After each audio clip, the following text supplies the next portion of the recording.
من دختر روزای تنهایی با هر عذاب تازه جنگیدم.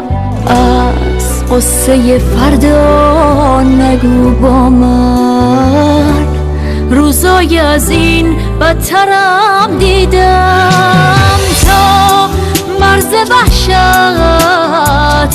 تا جنون رفتم، از ترس دیوونه شدن کم نیست. تو اومدی و من به غیر از تو چیزی به جز تصویر یادم نیست.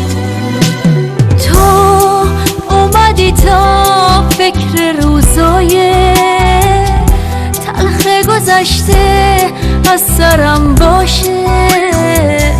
من ضربه خوردم تا قوی تر شم، فردای من میتونه زیباشه.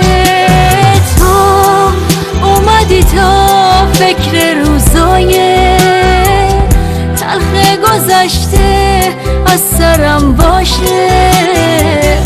من ضربه خوردم تا قوی تر شم، فردای من میتونه زیباشه.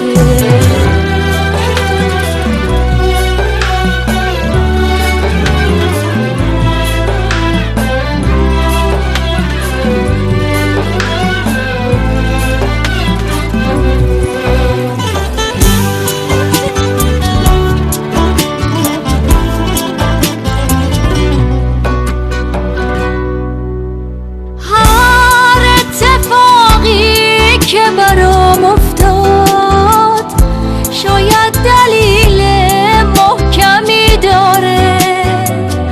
وقتی ورق برگرده میبینی این زندگی به من بدهکاره.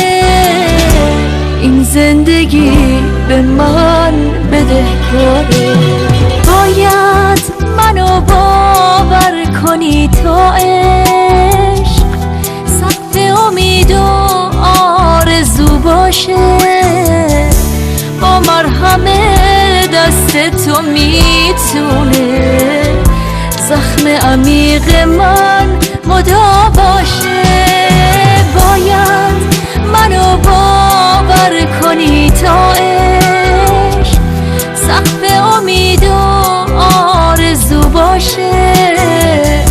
با مرهم دست تو میتونه زخم عمیق من مداوا باشه.